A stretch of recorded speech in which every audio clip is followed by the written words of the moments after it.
Log on, tune in, find out. Another good idea from Cambridge. To introduce the final speaker of today, Raphael Rouquier, who will speak about braid groups and representations of symmetric groups. Okay, thank you. And thank you for the invitation. I felt privileged to being able to speak on that occasion. So I was a student for 1 year here under the direction of John Thompson in 1992. And my talk actually will be almost the second part of a talk I gave back then, 1992. Not quite here, but in the old math. Yes.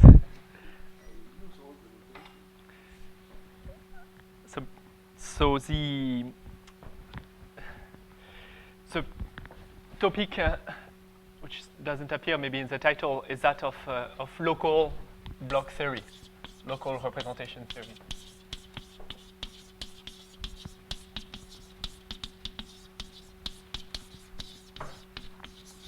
So, in some sense, that's an excuse for discussing symmetric groups and other topics.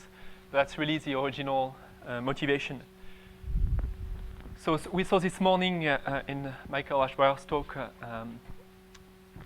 the influence of fusion on the structure of on the possible structure of a finite group. So that's one trend, and then there is another trend, which is the influence of fusion on representations of a finite group, on representations in characteristic P. And that's what local representation theory addresses. So I will fix K a field of characteristic P, algebraically closed.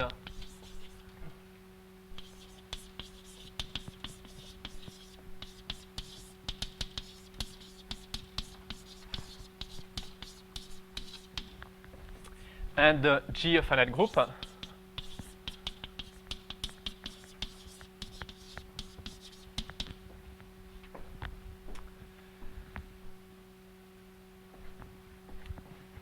So there is a notion of fusion data or fusion system of a finite group. So that involves looking at subgroups of order a power of P and conjugation of elements inside such subgroups.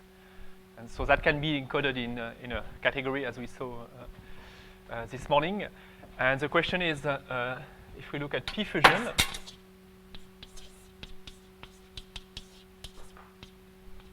the question is, how much does a P fusion determine, how much does it tell us about representations of G over K? So that's an old question that certainly goes back, I suppose, to Brouwer and then to the conjectures and the precision of this question of Alperin and Brouwer. So there's one thing that P fusion tells us, an old result. It's not so much about parametrization of representations, but their homological properties. So one thing it does tell us is it determines the cohomology of the group with trivial coefficients. So the cohomology of the group embeds inside the cohomology of a CLOP subgroup. And you can determine what is the image using precisely this kind of fusion information. So P fusion determines that. And you can almost go back. I mean, you can go back in a certain sense. Actually, the cohomology ring contains exactly that information in some sense. So that's a much deeper result of Mislin. Right, so there is one thing that we can tell from fusion, but that has to do with the trivial module and with the way the trivial module extends with itself and a higher extension. So there is some homological information of relating to representation theories that's determined by this local data, by P fusion. And how much more can we say? Well, the question is, how do you don't see anything about the other simple representations here. And of course, if the order of your group is invertible in K, there's not much you're going to be able to say from P-fusion. I mean, this is trivial, everything's trivial, and the group has still lots of representations. So the first thing you need to do is break your set of representations, your category of representations, into blocks. So that block theory does that so that these issues get resolved by extending P-local theory into P-local block theory. So the group algebra of G splits into a product of blocks.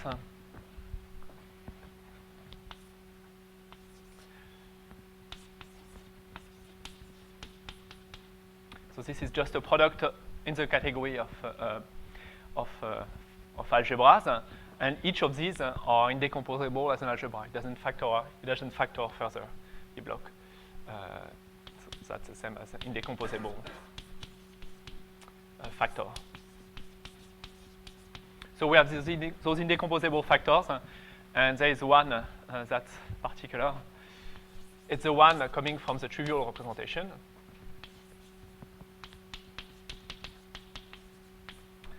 Send every group element to 1. You have a one-dimensional representation, and it's going to factor through exactly one of those, so exactly one block. And it's usually called B0, the principal block.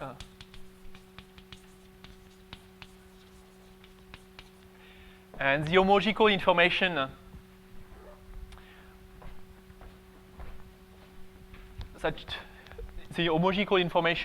involved in studying representations of G does actually split into about homological data for each of those blocks. So now I'll start writing some categorical facts. The category of KG module does split as the sum of modules for these different blocks. So if your group has order invertible in K, this is the usual decomposition of the group algebra as the product of matrix algebras over K, and of course every module is the direct sum of its isotypic components, and that would be a generalization of this decomposition. Okay, so now if you want to do P-local theory, each of these pieces is going to be influenced by some local information. But that's not necessarily a CLOP subgroup that's going to be necessary, but something smaller. So let me introduce that. So you fix B. So there is a minimal subgroup D. There is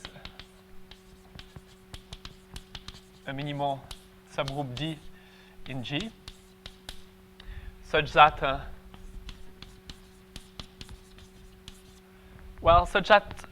homological information pertaining to representation in that block, that homological information is not lost by restricting to D.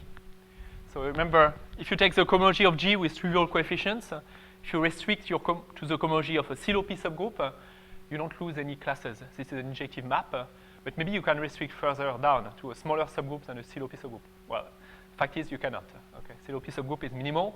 So now I'm asking a similar question, except that instead of looking only at self-extensions of K with itself, I'm looking at X groups between any two modules and asking, well, what's the smallest subgroup I can restrict to so that this is not lost?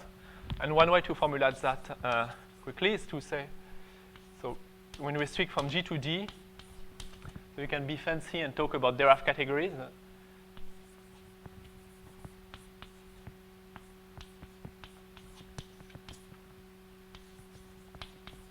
So the restriction is really happening there.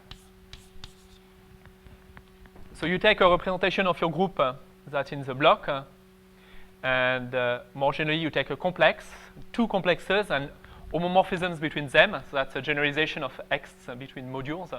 And you want to see that when you restrict to such a subgroup, you get a faithful functor. That means that if you have a map here that's non-zero, then it remains non-zero in this Dirac category. So extension shouldn't be killed. So there's a unique minimal D up to conjugate C. D is unique up to conjugate C. And this is a P subgroup. Order of D is a power of P. So that's a fancy definition for a defect group.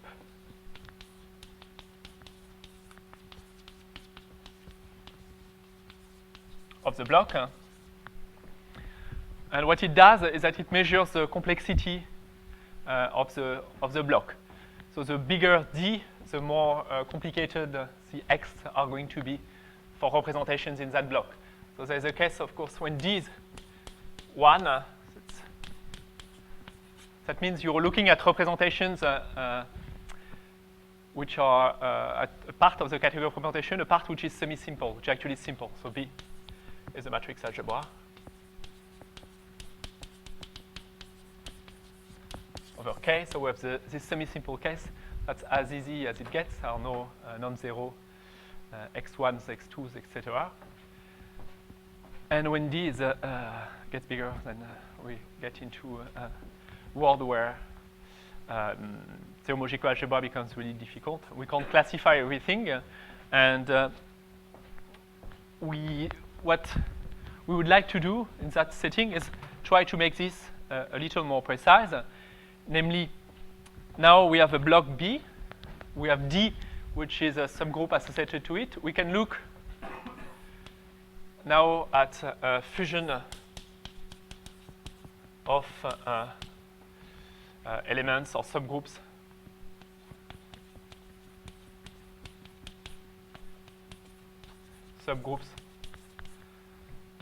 of D and see how much it influences the representations of the groups that are in this block B.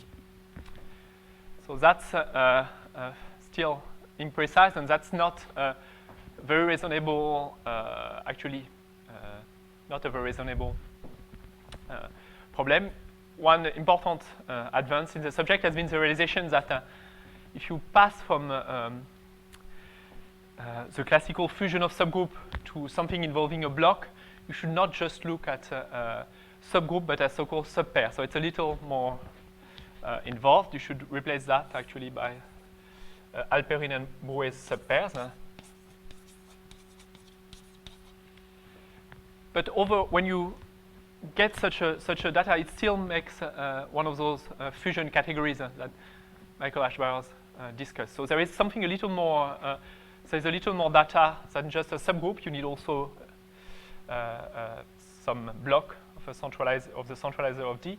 So there's slightly more data, but the whole thing together behaves like a collection of P subgroups in a finite group. So adding this extra data still leaves you with something you can work with, pretending that it's P subgroups inside a finite group.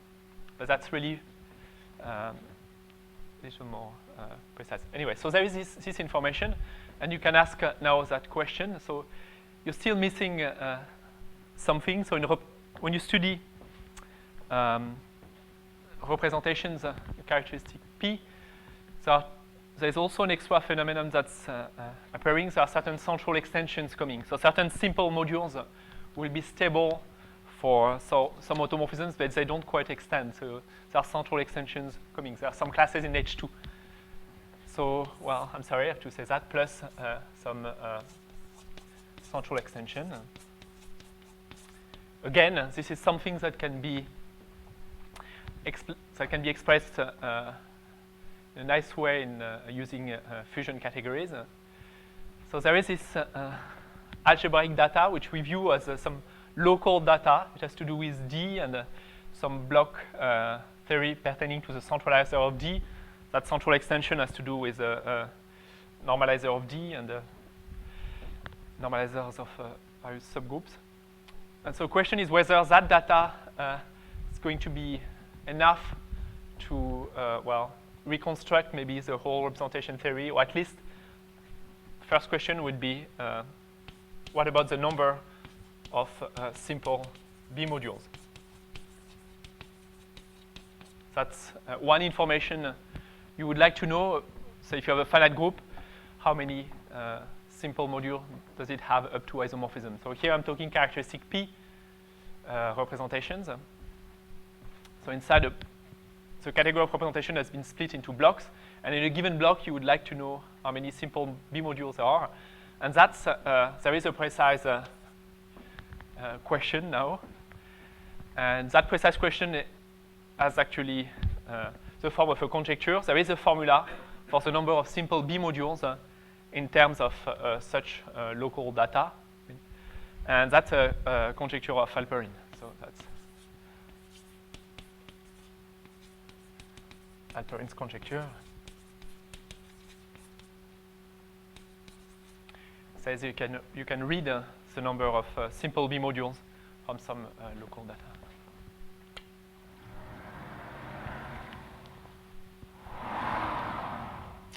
All right.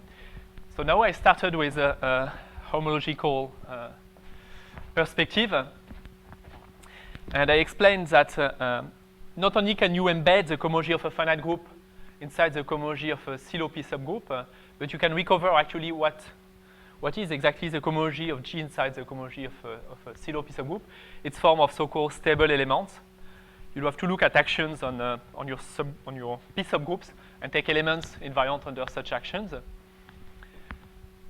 And now I switch to a setting where I can talk about all representations, and you can ask whether you can not only see this category inside that category, but whether you can actually determine what is exactly this category sitting inside there.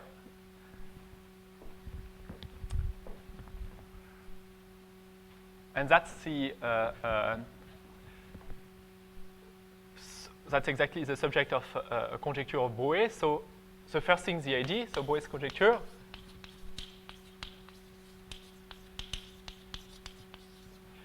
The idea is that this data on the left should determine all homological information, so should really determine this category.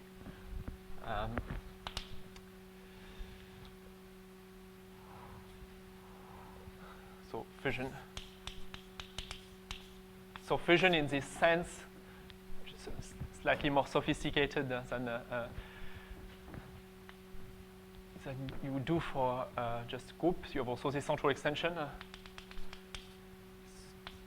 So that should determine this category. So this category here is a triangulated category, so it's a little fancier than just an abelian category. And in particular, in this category, you can read the number of simple modules. There's a Grothendieck group, like a Grothendieck group for an abelian category, and its rank is the number of simple modules.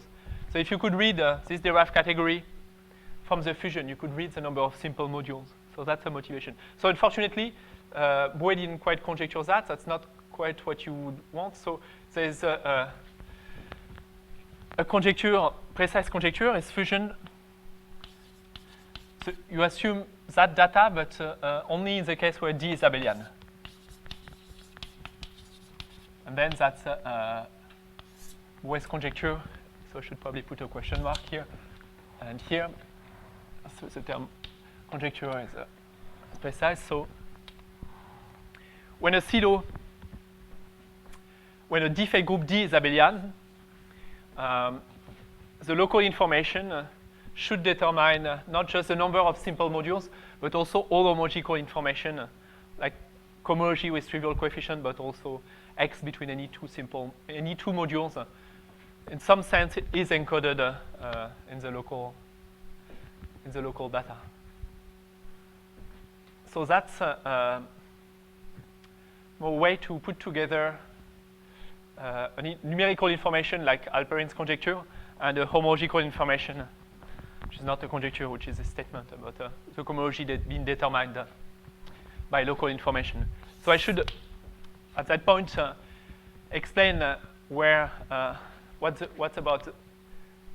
happening with the principal block. So there is a special class of blocks, the principal ones. So if B is B0, then D is actually a CeLO P subgroup.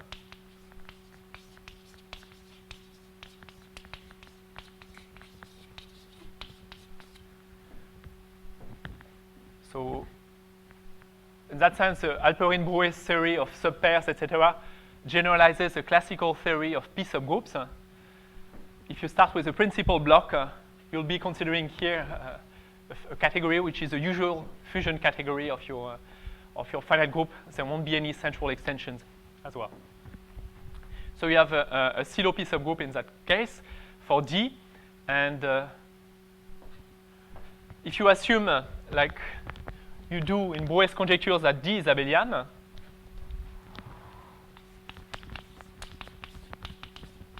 so if you take a finite group with an abelian Silo P subgroup, then the normalizer of D controls fusion.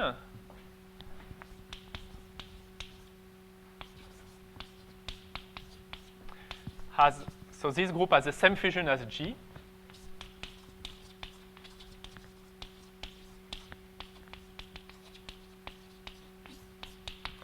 So precise statement of Bernstein's theorem, for example, precise fact is that if you take two elements in D, they are conjugates in G, if and only if they are already conjugated in the normalizer of D. So that's that sense, and there is a control of fusion by that subgroup. So in that case, we have the same fusion. So by Brouwer's conjecture then predicts that we should be able to find the Dirac category of G, or at least of its principal block, by using something relative to the normalizer of D, but we can apply the same thing to the normalizer of D, and Brouwer's conjecture in that case become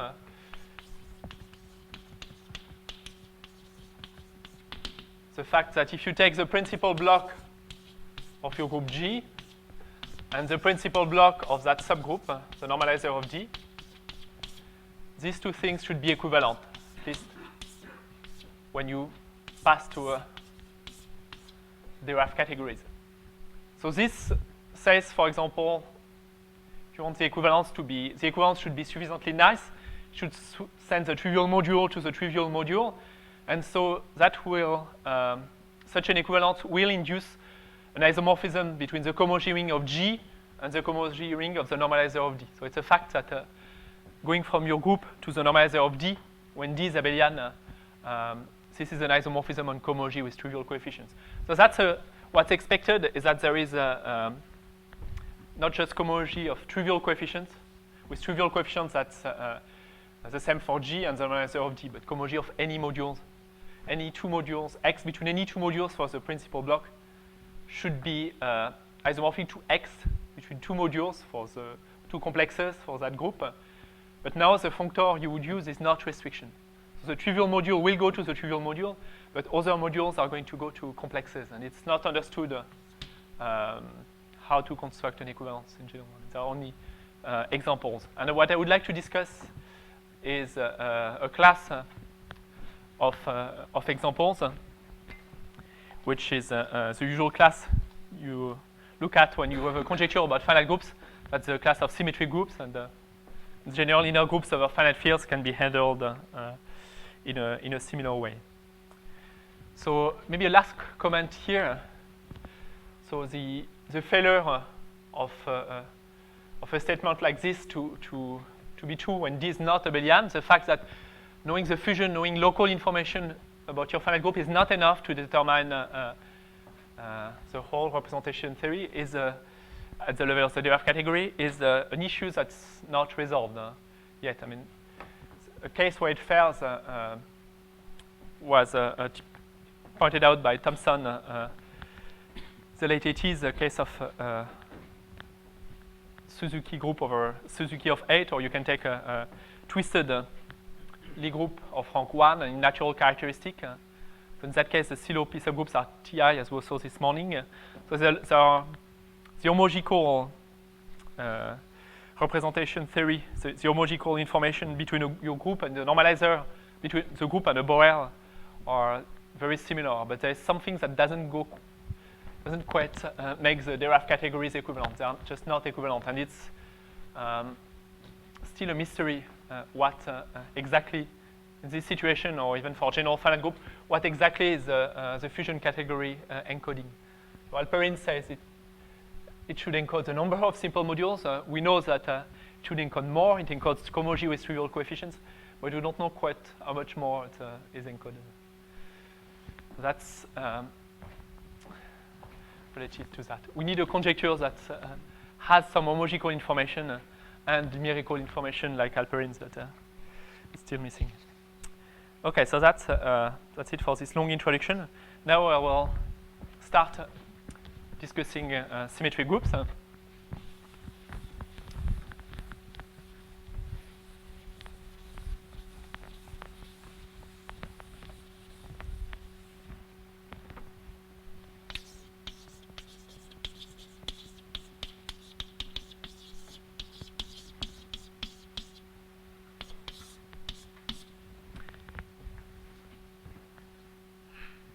So the block theory of symmetric groups is well understood. It's been for a while. I mean, the actual blocks have been determined in terms of repartition of characters into blocks by in terms of by Nakayama. No, it was Nakayama's conjecture. Anyway, that goes back to the 50s, and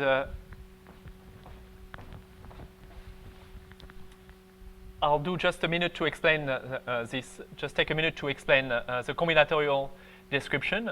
So if you denote by P of n the set of partitions of n,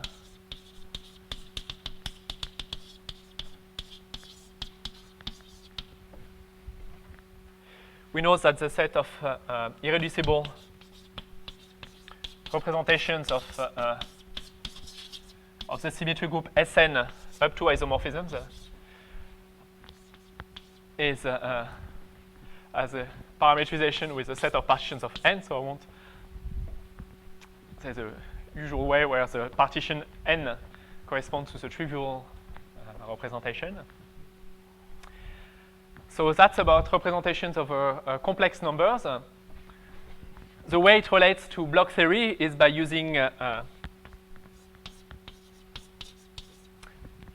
complete discrete variation ring O with residue field K and field of fraction capital K. So now of characteristic 0. So K is a residue field, special fiber, and so we have the generic fiber. So we have seen that the group algebra of the symmetric group Sn split as a direct product of algebras over K, but we can lift that decomposition over O because O is complete.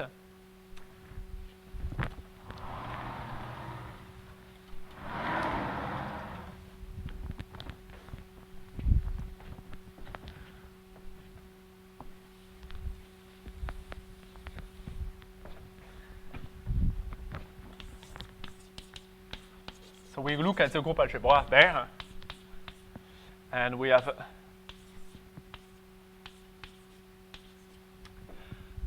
a decomposition where the factors here are indexed by those there. So B twiddle gives rise to B by restriction to K. So we have the same, and that induces. So that's still, the B twiddles are the indecomposable factors of that algebra. And that algebra, now we can say embed it inside Kg, and tensor with capital K. There will be a decomposition, say by taking such a product. So these individual algebras are factors of the group algebra of G over K. So that's a characteristic 0. And so this algebra is going to be semi-simple. So each of those K tensor B twiddle is a semi-simple algebra. It won't be simple in general. Only if the order of G is invertible in K will each of them be simple algebra. But so what that does is that it gives us a way to partition the irreducible representations of G over K into families. We can look at which representations of G, which irreducible representations belong to which of those factors, to which factor do they, to which term do they factor. And so that gives a decomposition, a partition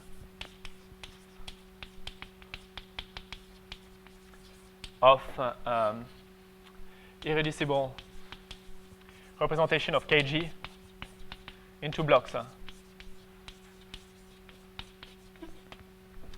Okay, so that's a partition that depends on the prime P we've chosen. Okay, so I'm going to explain what's happening for symmetric groups, but using Lie theory. That's not the most straightforward way, but that's quite appropriate for what I will be doing next.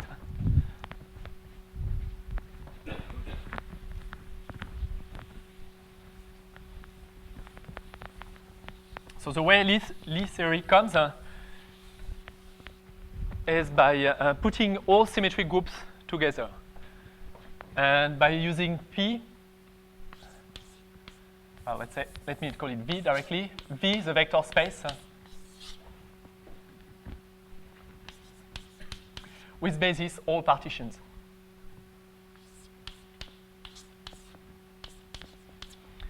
So we take a vector space with basis all partitions. That space has an action of a big Lie algebra, Kac-Moody algebra. So there is an action of SLP hat on V. So SLP hat is a Kac-Moody algebra with diagram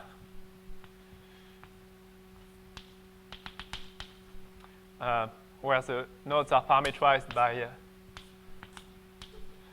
integers in modulo P.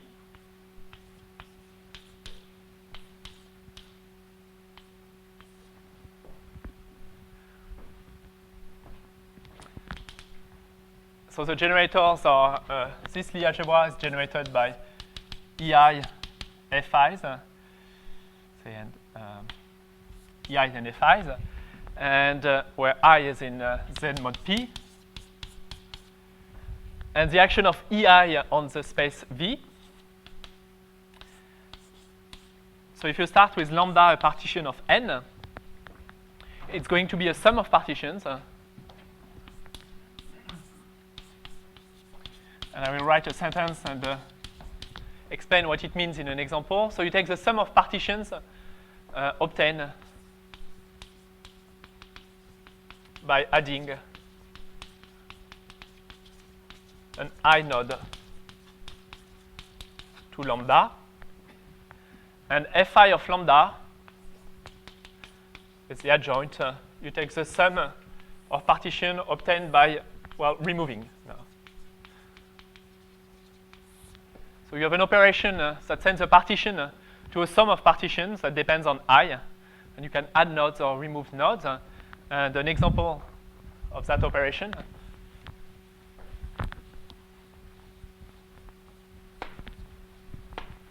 which is just a refinement of what you would do when you induce or restrict representations of symmetric groups. If you take the partition then to be 4 to 1, and you take P equals 3, you write your partition as a Young diagram.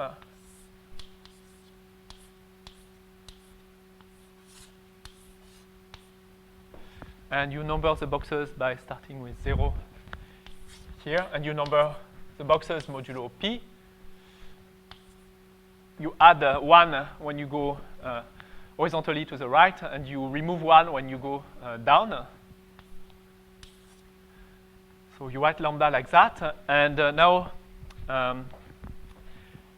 adding an I node, well, if you take I equals 0, you have to see, if you were to look at a partition that has one more box that contains lambda, what would be the color of that additional box?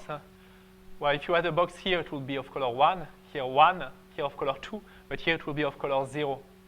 So you can, E0 is going to give you one more partition, which will be the partition in terms of Young diagram. I'll write it without putting the, so you'll get this partition 4, 2, 1, 1. You can compute E1 as well. You'll get the partition, this partition, but you can also get the partition 2, 0, 1, 1, etc. We'll have E2 as well. And you can also remove, so F1 is going to consist to removing that box, so you get one partition. F0, you'll get that partition, and F2 applied to that partition is 0. So there is this operation, and there is a classical fact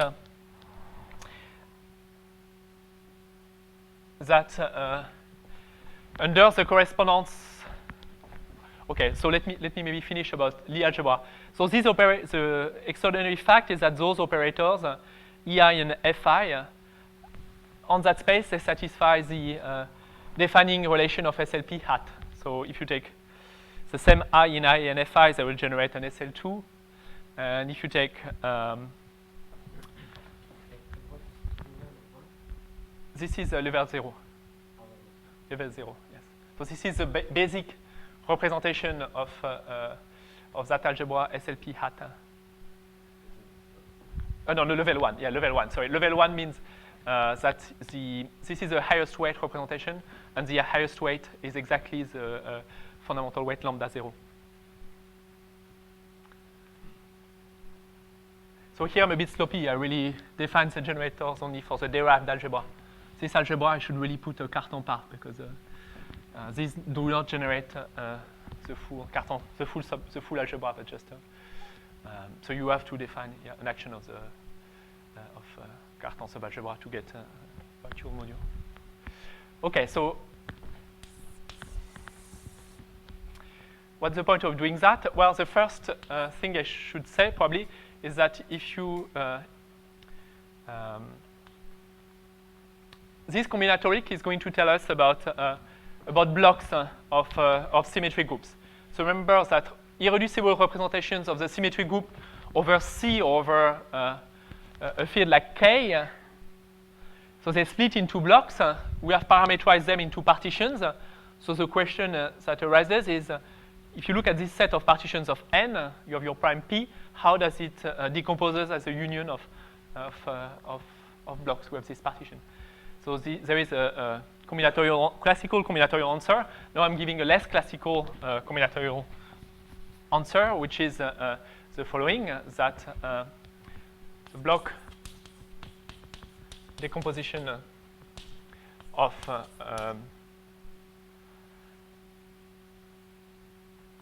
P of N, so using the bijection down there, is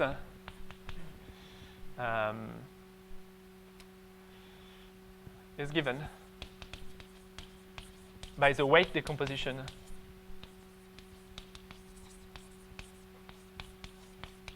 of that space V. So V, as a weight decomposition, we have a carton subalgebra, part of which is given by the commutators EI and FI. And so we can decompose V according to this carton subalgebra into the direct sum of weight spaces. And this is going to be compatible with this decomposition with respect to N. So it's going to give us a decomposition of each of those spaces. And so each of those spaces, P of N, which has a basis given by partition, decomposes as a sum of weight spaces, which turn out to have themselves a basis given by partition. And that's exactly what this block decomposition is, this P block decomposition. So you have the way partitions of N split into P blocks is the same as the way into this space splits as a sum of weight spaces. So these are facts that have been known combinatorially for a while. I don't know if Hayashi is the one to quote there. I'm not, I don't know very well their history, but that's been used in the relation with the modular representations of symmetric groups first by Lascaux, Leclerc, and Thibon. So I have told you something about blocks. What I don't want to tell you too much about are defect groups. So defect groups, a special case of a defect group for the principal block is a CLOP subgroup. The CLOP subgroups of symmetric groups are certain Rees products. So I could write their structure, but that's a bit complicated. But something nice that's happening with symmetric groups is that if you take a non-principal block, its defect group is going to be the same as a CLOP subgroup of a smaller symmetric group. And the isomorphism type of the defect group is encoded into an invariant, which is called the weight.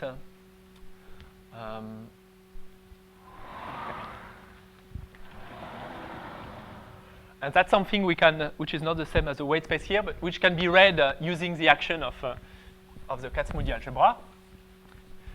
And I will now state another fact that relates those abstract group theoretical notions with the combinatorics of the Fock space here, the action of this Kac-Moody algebra. So that was the first fact. And the second fact is that so this representation here can be given the action of an action of the Val group of SLP hat. So the Val group of this Lie algebra is generated by SIs, where I is between 0 and p minus 1. And for SI, you have a formula in terms of EIs and FIs, because the operators FI are locally nilpotent. I will write a formula that makes sense. So SI is going to be exponential FI, exponential EI, no, exponential minus EI, exponential FI. So that triple infinite sum is actually finite when applied to an element of V. And these SIs, they generate a Val group of type AP minus 1 twiddle. So again, we start with the Dinking diagram of say the symmetric group SP of a Val group of type AP minus 1, where 0 is not here. We have just a line, and then we take the affine diagram. And this Val group is actually the Coxeter group corresponding to this diagram with those generators. So these elements are going to act on V. And now the orbits, the AP minus 1 twiddle permutes the weight spaces, so it permutes the blocks of various symmetric groups. So these operators SI, they will take a partition of n and send them to something that involves send a partition of n to a partition of another integer. And if two partitions are in the same block, if you apply an SI, you will get sums of partitions which are still in the same block. So you have an action on the set of blocks of all symmetric groups. And now there's a nice fact that two blocks are in the same orbit.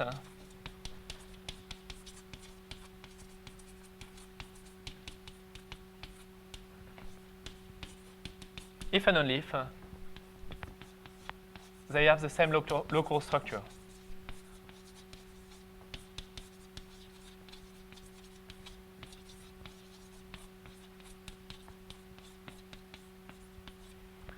So whether you prefer Lie theory or of local representation theory or representation theory of finite groups in characteristic P, you might prefer one aspect or the other, but it's a very compact combinatorial way to encode. These two facts, very compact combinatorial way to encode the decomposition of characters in two blocks in one hand, and the information about the local structure of a given block. Right, so now the philosophy I explained at the beginning about local structure suggests that well, two blocks with some local structure should have similar representation theory.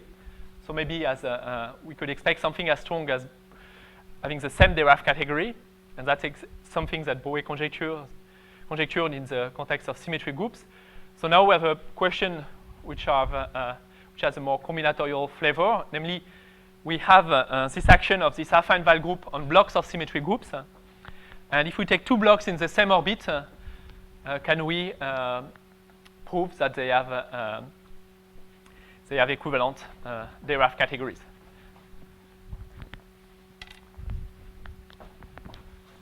So that's a version somehow of that conjecture, but inside symmetric groups. And we don't need to assume that the defect groups are abelian, because somehow inside the fusion information is enough in this case to determine this Dirac category information. So it's not understood why, but it's that was a conjecture. So theorem, that was joint work with Zhou Shuang.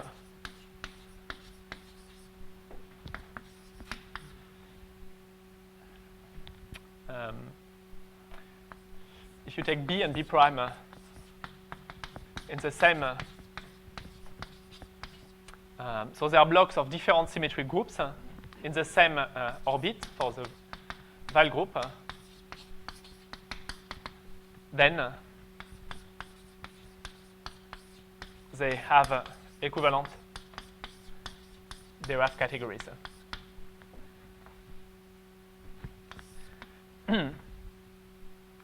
Right, so having equivalent Dirac categories is something I formulate for blocks over K, over the field K. You could do a similar, you could state a similar conjecture using those block B twiddle. So it's even true that the integral versions or versions over this local ring are equivalent. That's also true. And there is now a last step you can take, which is go to the field of fractions. So now you're stating, you're saying that this is a product of matrix algebras, this is a product of matrix algebras. Saying that they have the same Dirac categories just means that there is the same number of factors in each term. So we're really saying that those two blocks here and there have the same number of irreducible characters, and we're even saying that there is a bijection between irreducible characters. So here we're working not just with modules with complexes. So depending on which degrees you put your characters, your reducible representations, there will be a sign. So this gives rise, so that such an equivalence gives rise to an equivalence here that is very just, that induces a bijection with signs between irreducible characters here and irreducible characters here. So such an equivalence induces a map that sends a partition in that block to plus or minus a partition on this block. And that's exactly what the action of an element in the affine-val group would do. It's going to take a partition and send it to plus or minus a partition. So at the level of, at the semi-simple level, we know how to construct such equivalences. That's by using the Braid group action.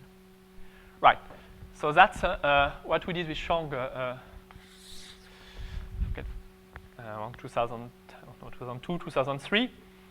So now there is an issue. The issue is the following, that we start with two blocks in the same orbit under the affine-val group.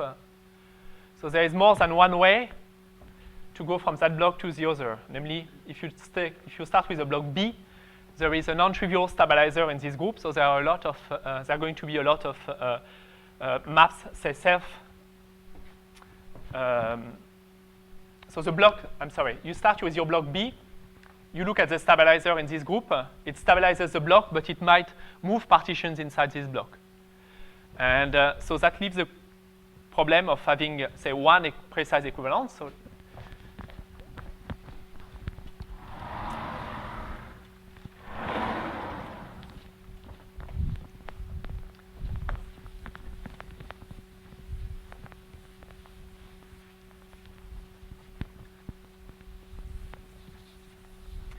and you can resolve it usual way using Coxeter, the fact that the Weyl group is a Coxeter group. So if you have B prime in the orbit of B,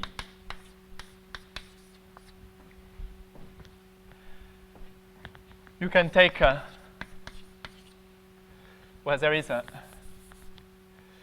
exists a unique W in this group of minimal length in terms of the generators, such that B prime is actually W of B. So there's a way to go from one block to the other using an amount of minimal length. There's a canonical way. So it will to go from one to the other. So it's going to define that gives a map from so irreducible characters in B to plus or minus 1. That may be a bijection times irreducible characters in B prime. The action of this element W takes a partition and sends it to plus or minus a partition. So we get such a canonical map when we're given two blocks of symmetric groups with the same local structure. There's a natural way to relate irreducible characters together with a sign. And now, an issue we couldn't solve with Zhuang at the time was to do something similar here. So what we could do is lift these maps SI, which go between, say, character rings, to maps between derived categories, but we could not prove anything like Braid relations, which would allow us to say that when we have an element here, it gives rise to a natural equivalence. So that's where Braid groups come in the picture. So whenever you have a Coxeter group W, you can associate a Braid group BW and so if you start with a symmetric group, you will get the usual arcane Braid group. If you start with an arbitrary Coxeter group, you get a generalization of that that's due to Tits. So Tits explains that the interest of, so you start with W generated by a set S, and BW is going to be generated as a group by symbols I'll denote by sigma S, or S in S. And the relations that define that group are the same as the relations that define the Coxeter group, except that you drop the relations that sigma S squares to 1. So you leave the relations of that type, where you have MST terms. But you don't include that so sigma S square to 1. And so BW has W as a quotient by sending sigma S to S.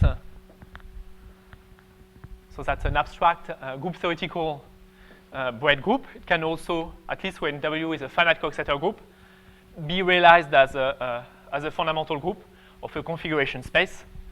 And that generalizes the usual construction of R10 of the Braid groups with usual Braid. Okay, so now a nice property of the Braid group, which follows from the exchange lemma, is that if you take an element, that there is a section of that map. So that map is a group morphism. This is not a group morphism. This W is not this map is not split as a morphism of group. And tau is a section, which means a right inverse to the quotient map, right inverse application. It's not a right inverse map. It's not a group theory. It doesn't preserve the group structure, but it has the property that it preserves the length of elements, preserving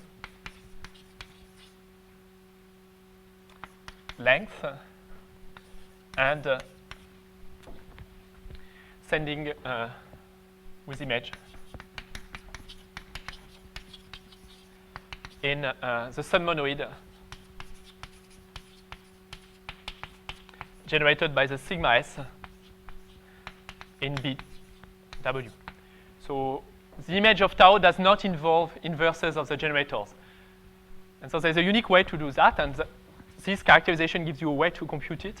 You take an element in W, you write it as a product of generators in a minimal way with minimal number of terms. And the claim is that if you replace each of these terms by the corresponding sigma, you will get an element in the Braid group, and that element is independent of the choice of the reduced decomposition.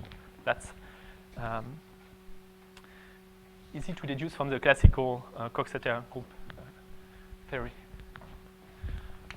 Okay, so why would we do that?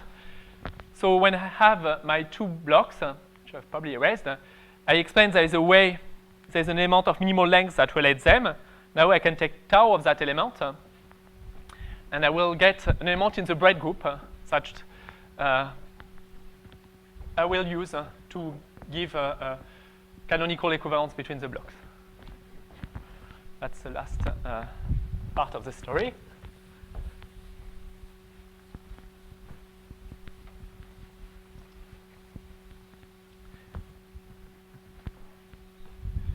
So given I in 0 p minus 1, we can construct, the way we construct with Zhou Shuang such an equivalence related to a given I is as follows. We first we first look at the induction functors. So if you induce a representation of a symmetric group associated to a partition, what you get is the sum of representations obtained by adding a box to your partition. So that's a classical fact. And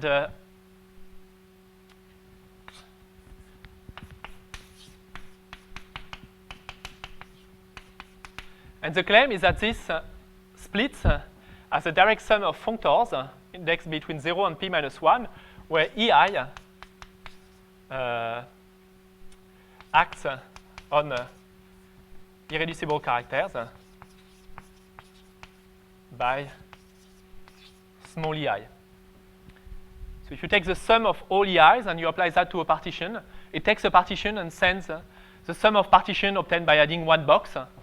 And that's the effect of the induction functor. So we have there's a combinatorial way to split that operation on partitions into EIs, depending on the I node, and that gives rise to a decomposition of those induction functors into EIs. And there is a similar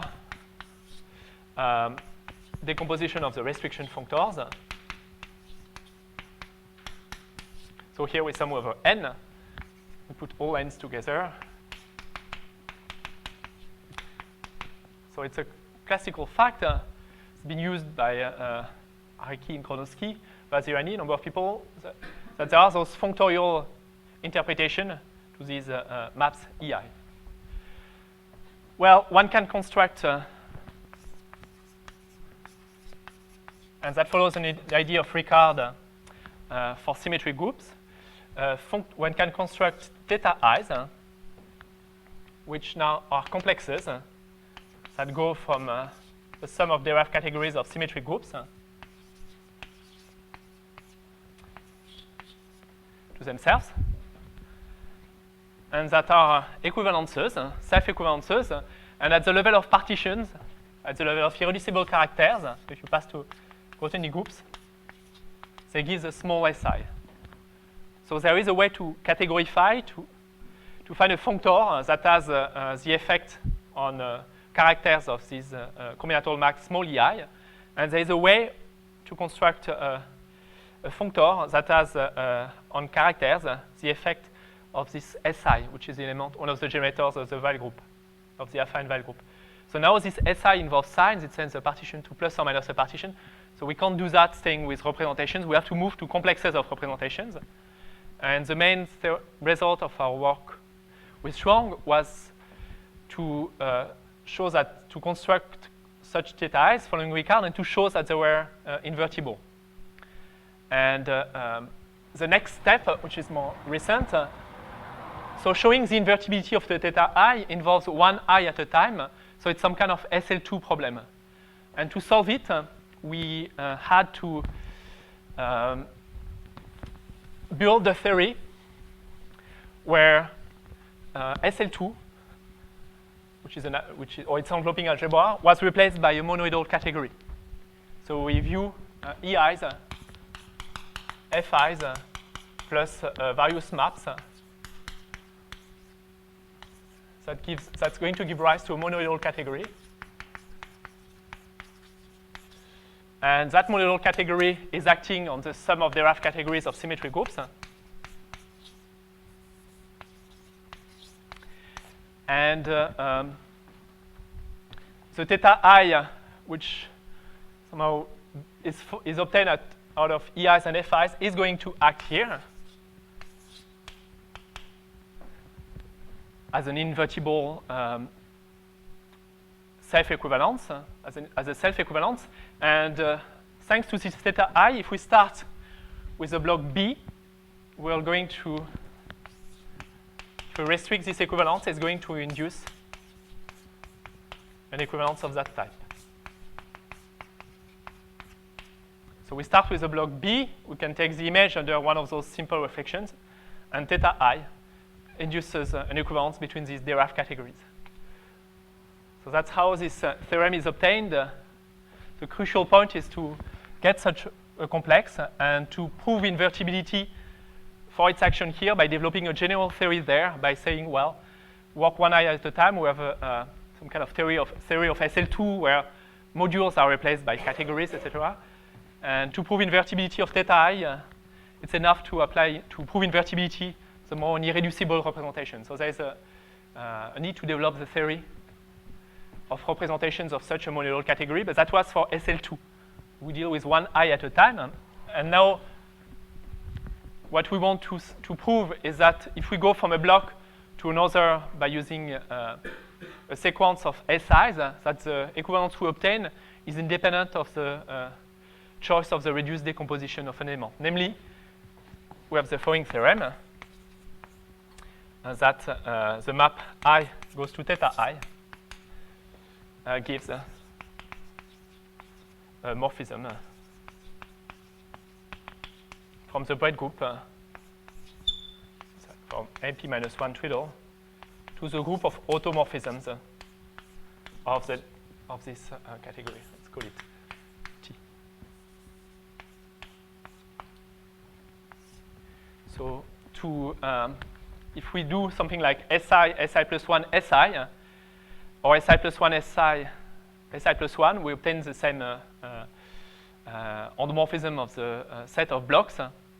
And theta I plus 1 theta I is indeed isomorphic to theta I plus 1 theta I plus 1. So we have that the Braid relation hold.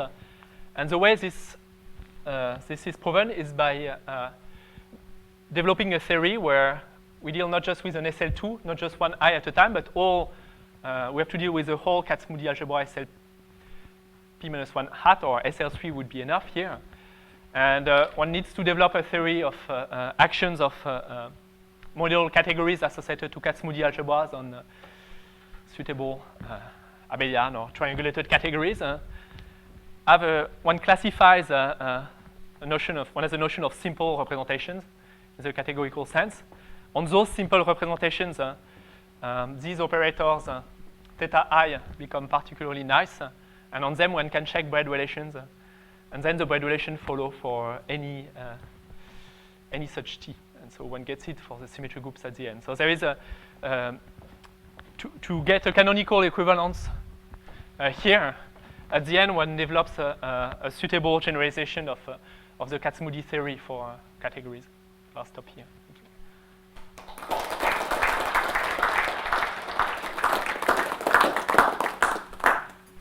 Thanks a lot. Are there questions, comments?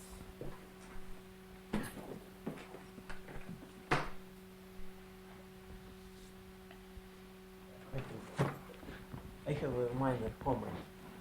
I think that the representation of SLP head on V is not quite reducible. No. So, but GL. yes, but so unfortunately, GL so far is too hard because it's not a Kac-Moody algebra. And so the theory this theory of association model categories so far cannot deal with even with a Heisenberg algebra. So fortunately, if we look only at representation of symmetric group in characteristic P, we have fewer representations. So we have only P regular partitions. So we get exactly the irreducible quotient of V, generated by lambda 0. So all of that at the end is working on that quotient of V. So it's irreducible. So we are in this good situation. Also, you don't quite get the Val group. You get it. Yes. This kind of T extent. Yes. So here, yeah. Here it gets even worse because we have the Braid group eventually, but there is the SI don't necessarily square to 1 interaction. Their force power is 1. Other questions?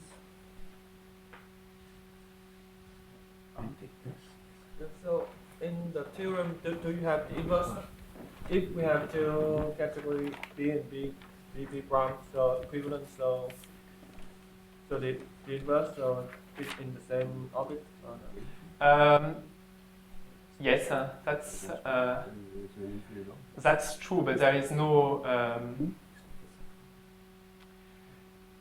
I mean, this can be seen combinatorially. So if you look at just the number of simple modules for a block, you can see that number.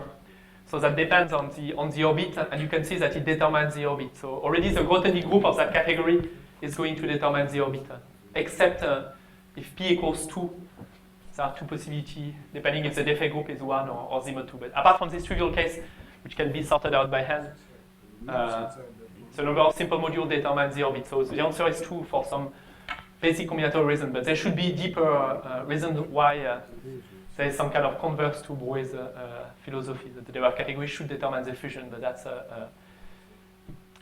yeah, people working in fusion categories are thinking of things like that, but not yet.